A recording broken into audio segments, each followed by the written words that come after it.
Hello everyone, आप सबका मेरे चैनल पे स्वागत है। मेरा नाम अल्तैब खान है। अगर आप मुझसे जुड़ना चाहते हैं तो आप मेरे इंस्टाग्राम पेज को फॉलो कर सकते हैं।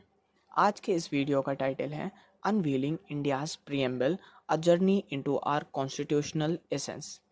आज इस वीडियो में हम जानेंगे प्रीएम्बल क्या होता है, प्रीएम्बल के क्या ऑब्जेक्ट्स हैं और क्या हिस्ट्री रही है प्रीएम्बल की।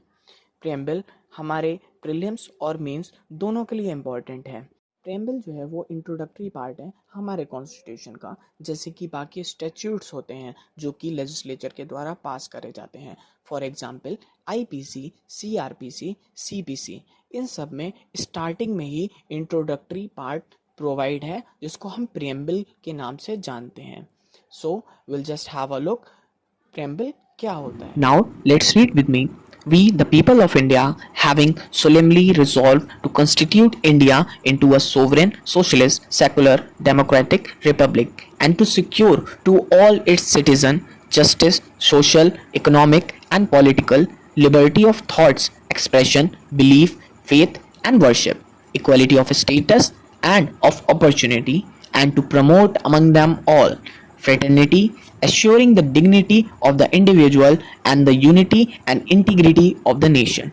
In our Constituent Assembly, this 26th day of November 1949, do hereby adopted, enacted, and give to ourselves this Constitution. Actually preamble को डिवाइड करा गया है 3 पार्ट में।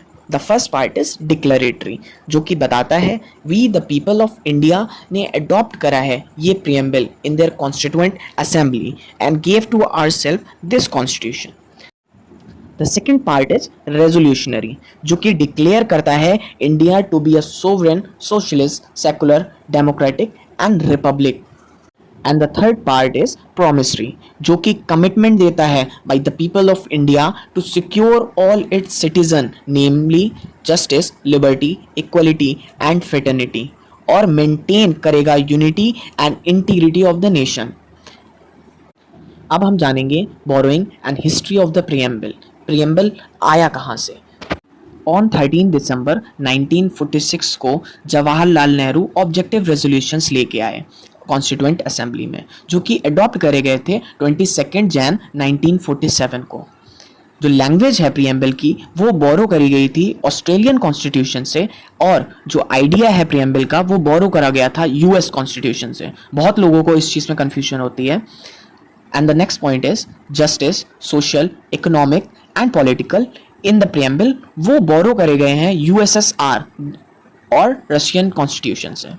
And republic, liberty, equality, fraternity borrow करा गया है फ्रेंच मोटो और फ्रेंच रेवोल्यूशन से।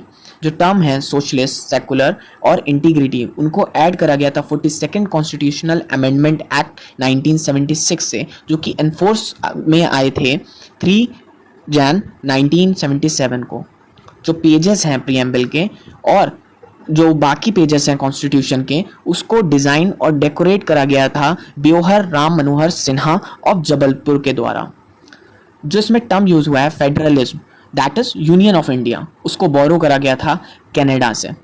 जो ओरिजिनल कॉन्स्टिट्यूशन है वो लिखा गया था और कैलीग्राफ करा गया था इटैलिक स्टाइल में बाय प्रेम बिहारी नारायण रायजादा के द्वारा, और ये साइन करा गया था 24 जैन 1950 को by 284 member of the constituent assembly, where 15 of them were women. Now let's talk about the keywords which is used in preamble. The first word is sovereign. Sovereign का मतलब होता है independent authority of the state. Actually sovereignty जो होती है वो 2 type की होती है। The first one is external sovereignty and the second one is internal sovereignty. India जो है वो एक सोवरेन स्टेट है and it is not a dominion of any other external power in the country. The legislature has the power to make law which are subjected to certain limitations. In simple language कोई भी external power आके India में कोई भी law India के citizens पे या India पे अप्लाई नहीं कर सकती। Indian constitution is dedicated to the people of India. India has people sovereignty. एक केस हुआ था synthetic and chemical limited versus state of UP 1989 का, जिसमें सोवरेनिटी का मीन्स बताया गया था। Sovereignty means independent authority of the state, means the state has control over every subject and no other authority or external power has control over it. The second word is socialist. The term means the achievement of socialist ends through democratic means. It holds faith in mixed economy where both private and public sector coexist side by side. इसको add करा गया था 42nd amendment 1976 के बाद. इसमें एक बहुत famous case था Tinsukia electric supply company limited versus state of Assam and others, जिसमें सोशलिस्ट का मीनिंग बताया गया था. Socialist means state whose basic policy is to prohibit concentration of wealth and uplift the living standard of life. The next word is secular, जिसका मतलब होता है कि इंडिया में जितने भी रिलीजन हैं उनको इक्वली रिस्पेक्ट करा जाएगा, प्रोटेक्शन दी जाएगी और सपोर्ट करा जाएगा स्टेट के द्वारा. इसको भी डाला गया था प्रीएम्बल में 42nd कॉन्स्टिट्यूशनल अमेंडमेंट 1976 के बाद. एक फेमस केस है SR Bommai versus union of India 1994 का, जिसमें सेकुलरिज्म का मतलब बताया गया था और सेकुलरिज्म को basic structure of Indian constitution बोला गया था. Secularism means all religion are treated equally and state does not recognize any religion as a state religion. मतलब इंडिया में जो इंडिया स्टेट है वो अपना कोई रिलीजन नहीं बोल सकता, जैसे कि बहुत से इस्लामिक कंट्रीज हैं या जैसे कि नेपाल जिसने अपने आप को एक हिंदू कंट्री बोल दिया है, तो इंडिया का कोई अपना रिलीजन नहीं हो सकता. The next word is democratic. Democratic drive करा गया है ग्रीक वर्ड से डेमो और Kratos. Demos means people and Kratos means authority. इनका कलेक्टिव मीनिंग होता है government which is constructed by the people. Democratic implies that government get its authority from the will of people expressed in an election. Public enjoy right to choose and change the government. Means जो भी government India में elect होके आएगी वो universal adult franchise के basis पे आएगी और इलेक्शन के बाद ही उनको वो पावर मिल सकती है, वो कोई मोनार्क बेस्ड नहीं होंगे. The next one is republic. The term indicates that the head of the state is elected by the people. In India, the president of India is the elected head of India. There is no hereditary ruler. It means कोई भी heredity monarch नहीं होगा India में. India में जो भी head of the state होगा वो इलेक्टेड होके ही आएगा on the basis of universal adult franchise. The next one is fraternity which means the feeling of common brotherhood. एक फेमस केस है Prithviraj Chauhan versus union of India 2020, जिसमें फ्रेटर्निटी का means बताया गया था. Fraternity means sense of common brotherhood of all Indians in a country like ours. It is necessary to emphasize and re-emphasize that the unity and integrity of India can be preserved only by spirit of common brotherhood. सबसे ज़्यादा important और सबसे ज़्यादा controversy में रहने वाला यही question है प्रीएम्बल में कि प्रीएम्बल एक पार्ट है कॉन्स्टिट्यूशन का या नहीं. जो सबसे पहला केस हुआ था री बेरूबरी केस 1960 का, जिसमें 8 जजेस बेंच बैठी थी और उसमें बताया गया था कि प्रीएम्बल जो है वो पार्ट नहीं है कॉन्स्टिट्यूशन का and hence not enforceable by law.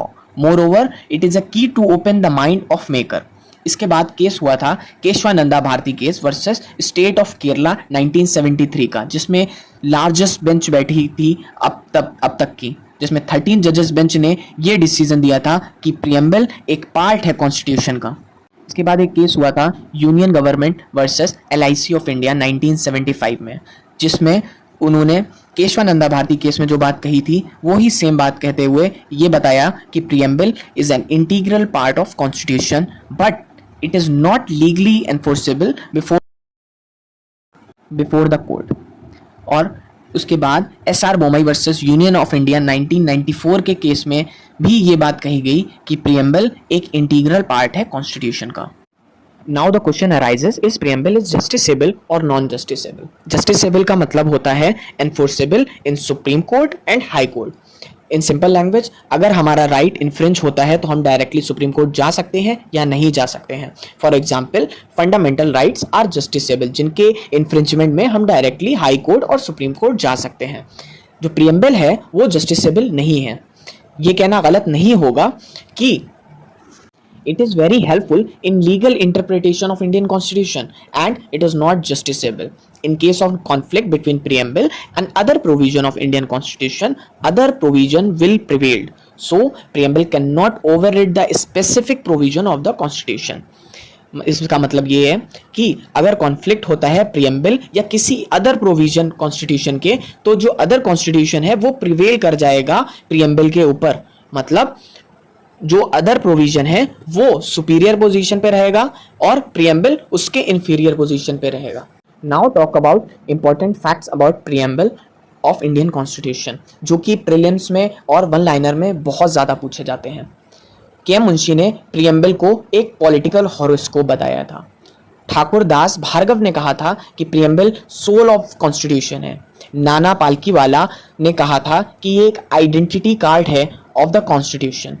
In case of Golaknath versus state of Punjab, justice Subba Rao ने कहा था कि preamble contained in a nutshell it's ideal. In case of Sajjan Singh versus State of Punjab 1965, preamble presents some or substance or quintessence, philosophy, ideal, soul or spirit of the entire constitution. In case of SR Bomai versus Union of India 1994, ये observe करा गया था justice PB सामंत के द्वारा कि democracy and federalism are the essential feature of our constitution and basic feature of its structure. B.R. Ambedkar said, in an event, whatever system of government we may establish here must fit in with the temper of people and be accepted to them. B.R. Ambedkar said, fraternity means sense of common brotherhood to all Indians and its principle which give unity and solidarity to social life. On 26 नवंबर को law day और constitutional day भी बोला जाता है और 9 नवंबर को legal service day भी बोला जाता है। Now thank you. Now it is end of this video. अगर वीडियो अच्छी लगी तो प्लीज़ लाइक और सब्सक्राइब ज़रूर करना। Bye bye.